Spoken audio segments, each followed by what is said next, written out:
حضرة المصطفى رسول الله صلى الله عليه وآله وسلم. شيد الله لهم الفاتحة. أعوذ بالله من الشيطان الرجيم. بسم الله الرحمن الرحيم. الحمد لله رب العالمين الرحمن الرحيم مالك يوم الدين. إياك نعبد وإياك نستعين صراط المستقيم صراط الذين أنعمت عليهم غير المغضوب عليهم ولا الضالين. آمين. بسم الله الرحمن الرحيم. الحمد لله رب العالمين. الصلاة والسلام على أشرف الأنبياء والمرسلين وعلى آله وصحبه أجمعين. اللهم أوصل ثوابا مثل ثواب ما قرأناه من القرآن العظيم وما هللنا وما سبحنا وما حمدنا وما صلينا على سيدنا محمد صلى الله عليه وسلم وما قرأنا من مناقب سيدة خديجة رضي الله عنها ونفعنا به في الدارين. آمين. مبتغين لمرضاتك متقين من سخطك مؤمنين بك محتسبين لثوابك خالصين لوجهك الكريم بعد القبول عندك هدية واصلة ورحمة نازلة وبركة شاملة إلى حضرة روح سيدنا وحبيبنا محمد صلى الله عليه وسلم وإلى أرواح آله وأصحابه وأزواجه وذريته وأهل بيته وأصهاره وأنصاره وأشياعه ومحبيه ومحباته وأمته وإلينا معهم أجمعين وإلى أرواح جميع الأنبياء والمرسلين وآل كل وأصحاب كل وإلى جميع الرقباء والنقباء والنجباء والأبدال والأوتاد والأقطاب والغوث ثم إلى أرواح الأولياء المتصرفين خصوصا لحضرة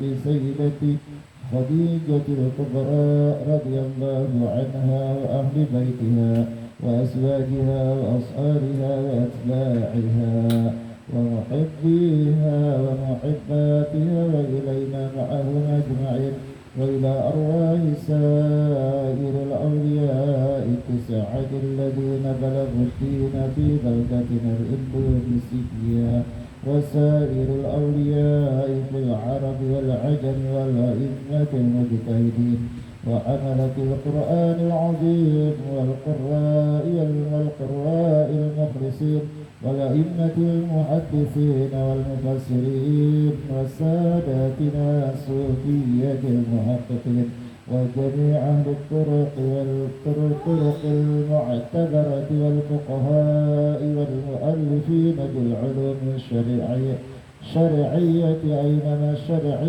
أينما كانوا والعلماء والصديقين والشهداء والصالحين والعارفين بالله والمقربين عند الله وجميع مشايخنا ومشايخهم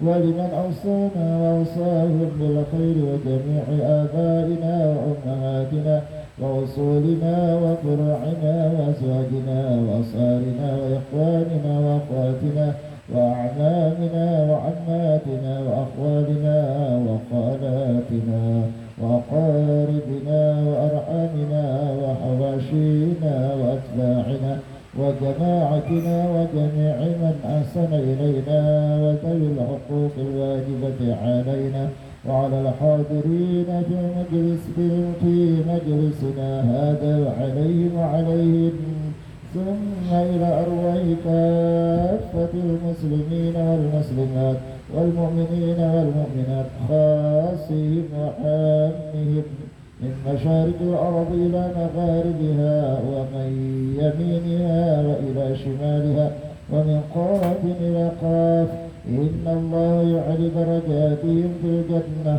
وينفعنا بهم وبعلومهم ويمدنا بأسرارهم وأنوارهم ويعيدنا علينا من بركاتهم ويغفر لنا ولهم ويلحقنا بهم في خير ولطف وعافية وأمن وسعادة ومعونة وبركته، وإن الله يرزقنا ببركتهم رزق الأشباع والأرواح من غير مشقة ولا ضير ولا نصب ولا تعب ولا تبعة وإن الله ينظمنا بجاههم عند الله في الدين والدنيا والآخرة، وإن الله يسقينا وجميع مرضانا من الأمراض والأسقام شفاء عاجلا وألواحا. العجل الساعة شفاء لا يغادر بعده سقما، وإن الله يبلغنا زيارة الحرمين لأداء الفريضتين النسكين، وإن الله يجعلنا وأهل بيتنا وأتباعنا وجماعتنا مؤمنين مسلمين مطمئنين مستقيمين على الطاعة وعن المعاصي والمخالفات، وإن الله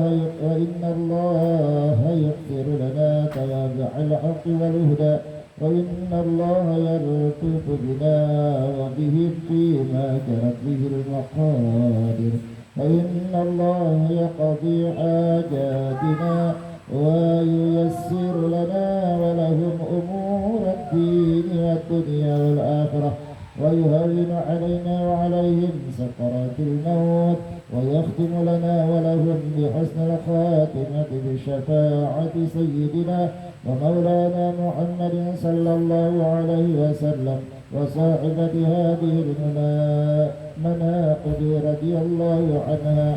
شيء لله لنا ولهم ولهن. الفاتحة. أعوذ بالله من الشيطان الرجيم. بسم الله الرحمن الرحيم. الحمد لله رب العالمين الرحمن الرحيم مالك يوم الدين. إياك نعبد وإياك نستعين اهدنا الصراط المستقيم صراط الذين أنعمت عليهم غير المغضوب عليهم ولا الضالين. آمين. Jadi bagian ini kalau membaca doa dari salam maksudnya. Assalamu alaikum ya ummul mu'minin sayyidatana Khadijatul Kubra radhiyallahu anha radhiyallahu anha. Assalamu alayki ya zawjata sayyidil mursalin. Assalamu alayki ya Fatimah. Assalamu alayki ya afdal nisa'il alamin. Assalamu alayki ya awwalal mu'minat. Assalamu alayki ya man tasharrafat bi'ishrati wa suhbati sayyidil mursalin. Assalamu alayki ya man fazat bi khidmati Rasul Rabbil Alamin. Assalamu alayki ya man anfaqat malaha fi nusrati sayyidil anbiya'i wa nasarathuma istata'at ودافعت عنه الأعداء. السلام عليك يا من قامت بتأييد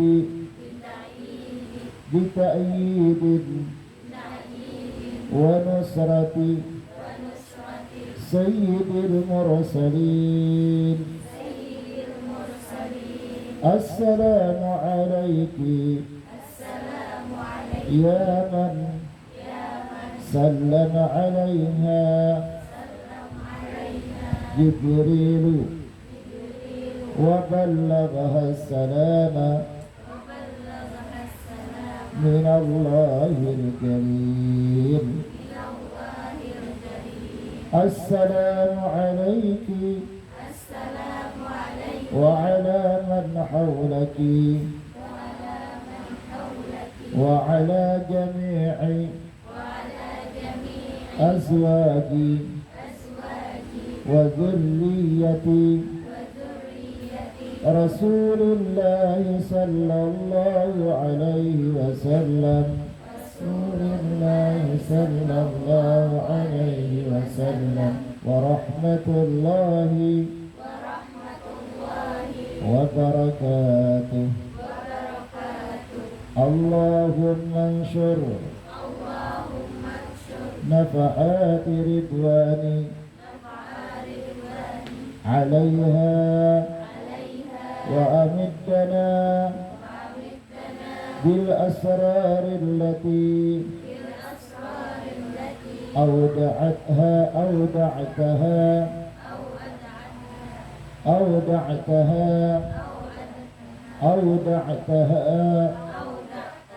لديها. اللهم صل وسلم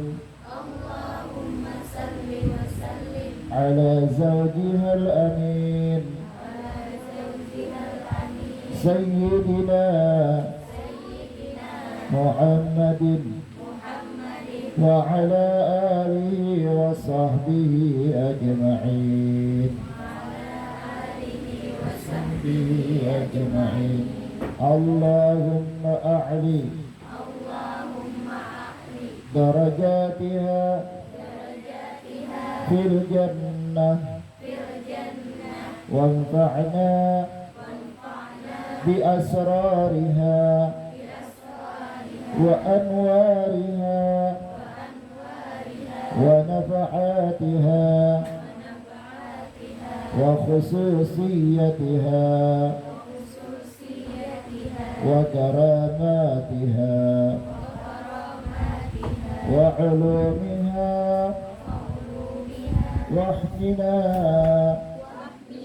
بعنايتها في الدين والدنيا والآخرة.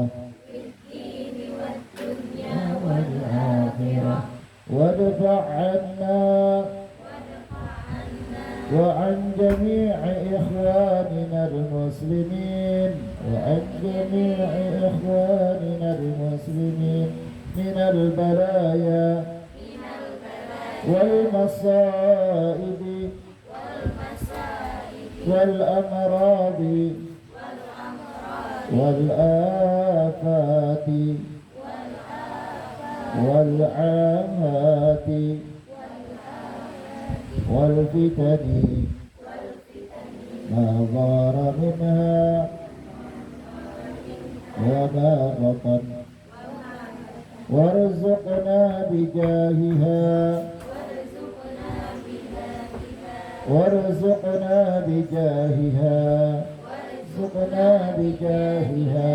الفتوح والمنوح والرسوخ والتوبة النصوح وصلاح الشأن ظاهرا وباطنا في الدنيا والآخرة. وارزقنا بحرمتها رزقا واسعا حلالا طيبا مباركا من غير تعب ولا نصب ولا مشقة ولا ضير بسر أسرار سورة الفاتحة أعوذ بالله من الشيطان الرجيم بسم الله الرحمن الرحيم الحمد لله رب العالمين الرحمن الرحيم مالك يوم الدين إياك نعبد وإياك نستعين اهدنا الصراط المستقيم صراط الذين أنعمت عليهم غير المغضوب عليهم ولا الضالين آمين. Jadi sebelum mendeklarasikan makhfud beliau dibaca doanya dan dibaca ucapan salam malam subuh. Sekarang kita membaca di antara keramat-keramat menakib Tuan Syekh atau menakib istri baginda Rasul yang pertama yaitu adalah Sayyidatul Khadijatul Kubra. Assalamualaikum warahmatullahi wabarakatuh.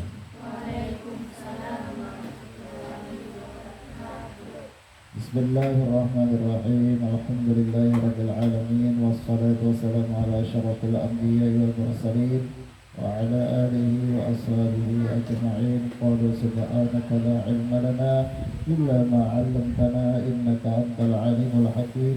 La hawla wa la quwwata illa billah. La hawla wa la quwwata illa billahil 'aliyyil 'azim.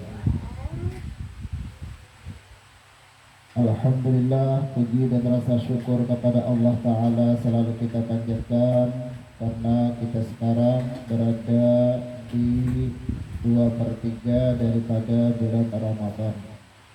Sekarang ini kita memasuki sudah hampir menjelang berbuka puasa, yakni hari yang ke-11 daripada bulan Ramadan.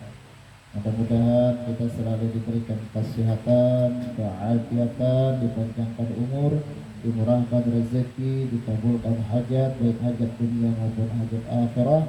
Berkat kebersamaan kita di dalam bulan Ramadan ini ikut serta memperdengarkan di antara karamat menakib Siti Khadijah istri baginda Rasulullah sallallahu alaihi wa alihi wasallam.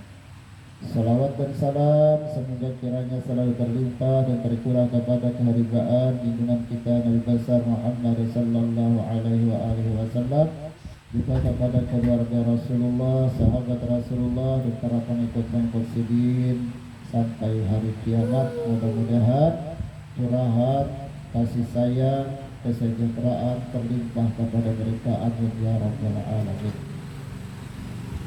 Perlu kita ketahui bahwasanya Siti Khadijah ini adalah istri pertama Nabi kita Nabi besar Muhammad sallallahu alaihi wasallam.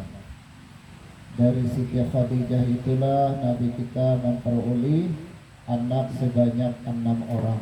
Jadi dari Siti Khadijah itu berisi anak-anak ikut. Nah, 4 perempuan, 2 laki-laki. Di antaranya yaitu seperti Ummu Kulsum, Zainab, Ruqayyah dan Fatimah.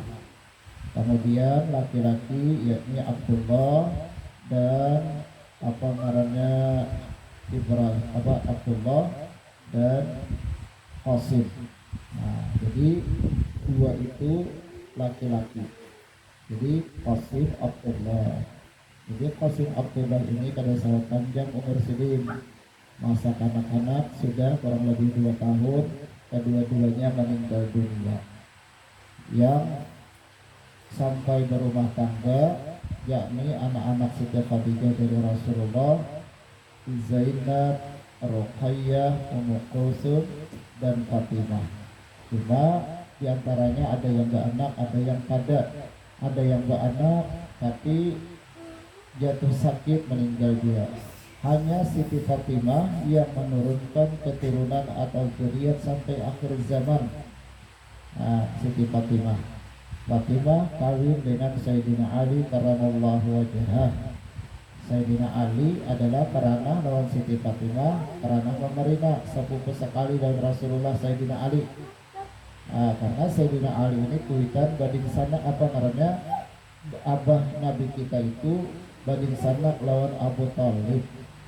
Sebagai balas jasa karena sekian puluh tahun Abu Thalib ini menggaduh Nabi kita setelah Abdul Muttalib meninggal dunia nini sidin, maka sebagai balas jasa Sayyidina Ali diambil sidin, digaduh sidin dari kanak-kanak. Sayyidina Ali digaduh sidin dari kanak-kanak sampai dikawinkan Sayyidina Ali ini dengan Siti Khadijah, apa artinya dengan Sayyidatina Fatimah Az-Zahra, dikawinkan yang menimbulkan keturunan. Di antaranya yaitu adalah Muhsin, Hasan dan Husain. Muhsin meninggal dunia juga di waktu kecil. Yang hidup dari Siti Fatimah itu anak-anak Siti adalah hanya Husain dan Hasan. Nah, dari zuriat Hasan dan Husain inilah yang menimbulkan syarifah, yang menimbulkan para sayyid atau sayyidah, para habaib, menimbulkan para habaib tersebut. Keistimewaannya zuriat Rasulullah sallallahu alaihi wasallam digambarkan oleh Allah Ta'ala dalam Al-Quran. Innama yuridullahu liyudhiba ankumur rijsa ahlal baiti wa yutahhirakum tathira. Jadi senakal apapun zuriat Nabi itu pada bakal mengajak apalagi dirinya sendiri berpaling kepada kemusyrikan, kepada kemurtadan, karena mengalir darah Rasulullah sallallahu alaihi wasallam. Lain habib-habiban tuh nya bisa membawa kepada kemusyrikan, membawa naudzubillah min dzalik kepada kemurtadan nama sahabat itu. Tapi kalau benar-benar mereka itu adalah darah daging dari keturunan Hasan Husain, maka walaupun sakitnya kayak apa aja, hati mereka tetap teguh beriman kepada Allah dan Rasul. Sekarang ini kan banyak orang ngaku-ngaku, ya ngaku-ngaku keturunan Nabi, intinya mencari duit, intinya kado ginian, itu kan galiannya bukan menasihati, memandii beginian, memandii beginian. Itu di dalam kitab-kitab klasik bahasa Arab tanpa baris, tanpa arti itu banyak ditegaskan di sana bahwa gawian itu adalah sangat dilarang di dalam agama Islam. Nang lalaki mandi begini lain, jadi seorang mandi jadi masalah. Memang itu jangan makan dirajah, bawa belakangnya, lidahnya dirajah, susunya dirajah, bawa pipinya dirajah. Ini kesempatan dalam kesakitan ngarannya. Nah itu kada benar maka itu. Bahkan andai kata ada yang mengetahui daripada zuriat Nabi yang sebenarnya, pasti mereka itu marah luar biasa. Karena apa? Karena gawian itu mencitrakan, merusak nama baik para habaib, nama baik para zuriat anak cucu baginda Rasul sallallahu alaihi wasallam. Nah, itu semuanya adalah dari perkawinan Nabi kita kepada Siti Khadijah. Siti Khadijah ini melahirkan anak yang bernama Siti Fatimah. Dari Siti Fatimah kawin dengan Sayyidina Ali. Dari Sayyidina Ali itulah menurunkan keturunan para habaib sampai akhir zaman. Ada lagi anak Nabi kita yang laki-laki bernama Ibrahim, tapi itu namanya adalah Mariatul Qibtiyah. Hadiah dari seorang raja di negeri Mesir kepada Nabi kita, dikawini oleh Nabi kita. Nah, Mariatul Qibtiyah tersebut melahirkanlah seorang anak laki-laki yang bernama Ibrahim. Itu pun juga pada saat lawas dalam jangka masih kanak-kanak, sekitar 2 tahunan meninggal juga.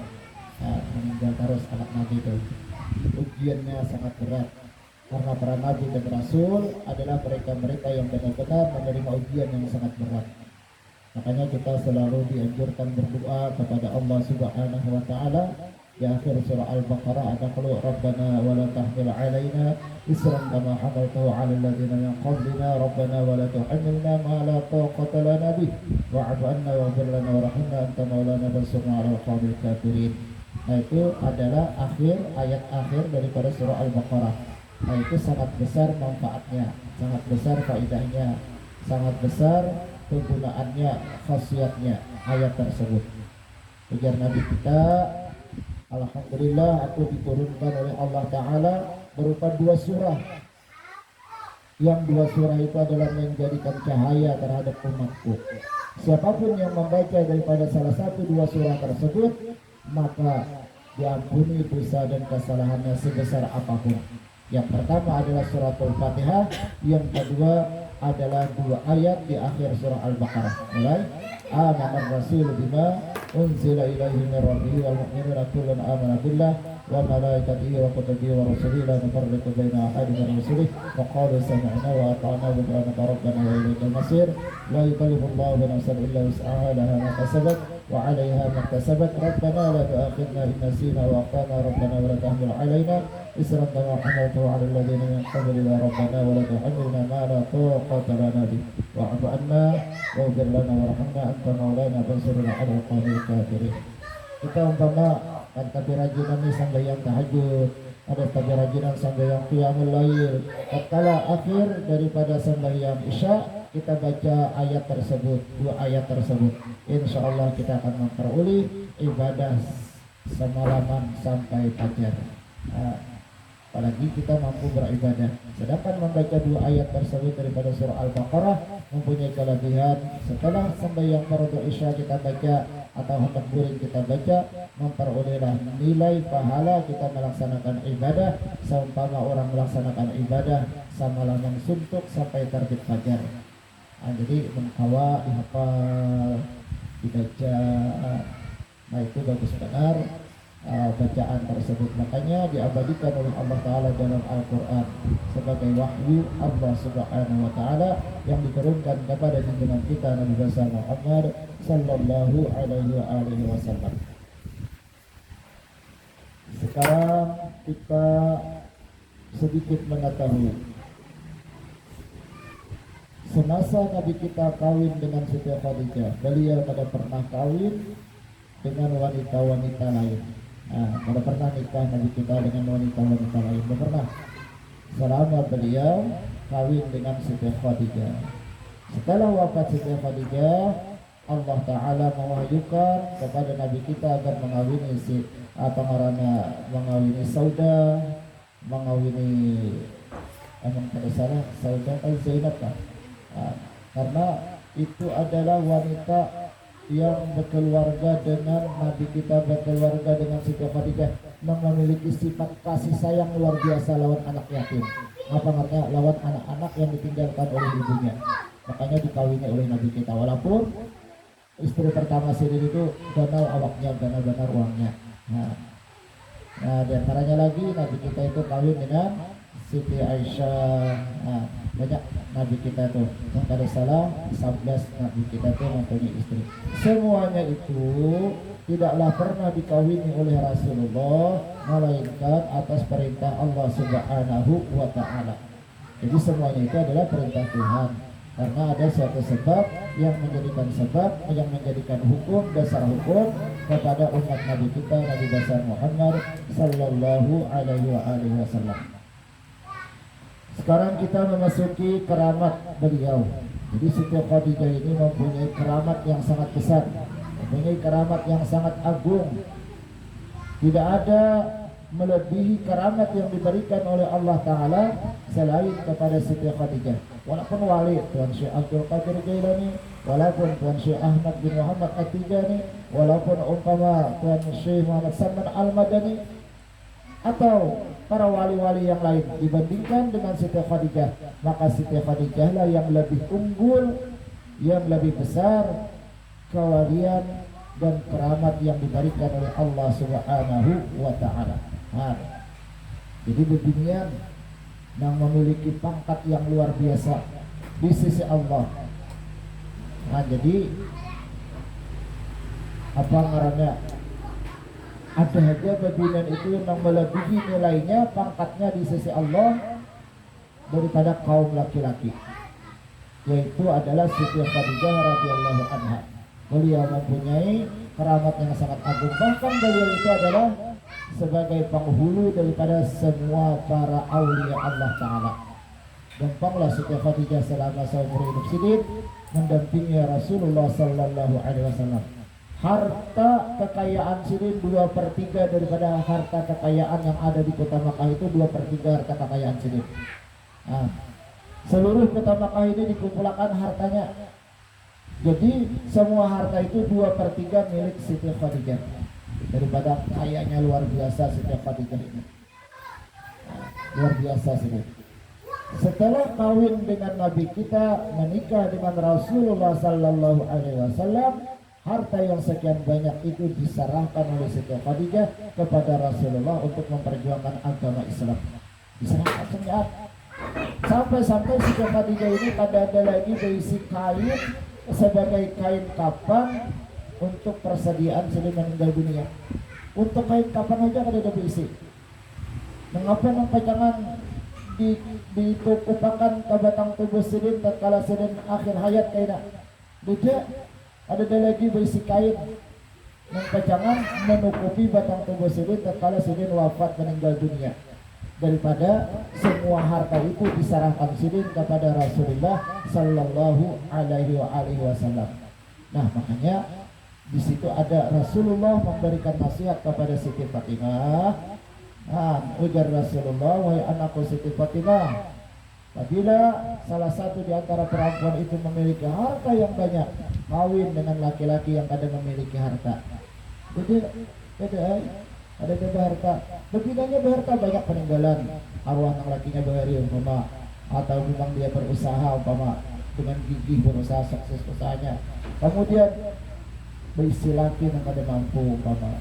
Nah, tapi tatkala waktu dia bergaul dengan suaminya yang kada mampu tadi, mengucapkan kata-kata yang kada nyaman sehingga menyinggung perasaan lakinya, ada kada mau kubang, kada bakalan nyaman hidup si anu tuh mama.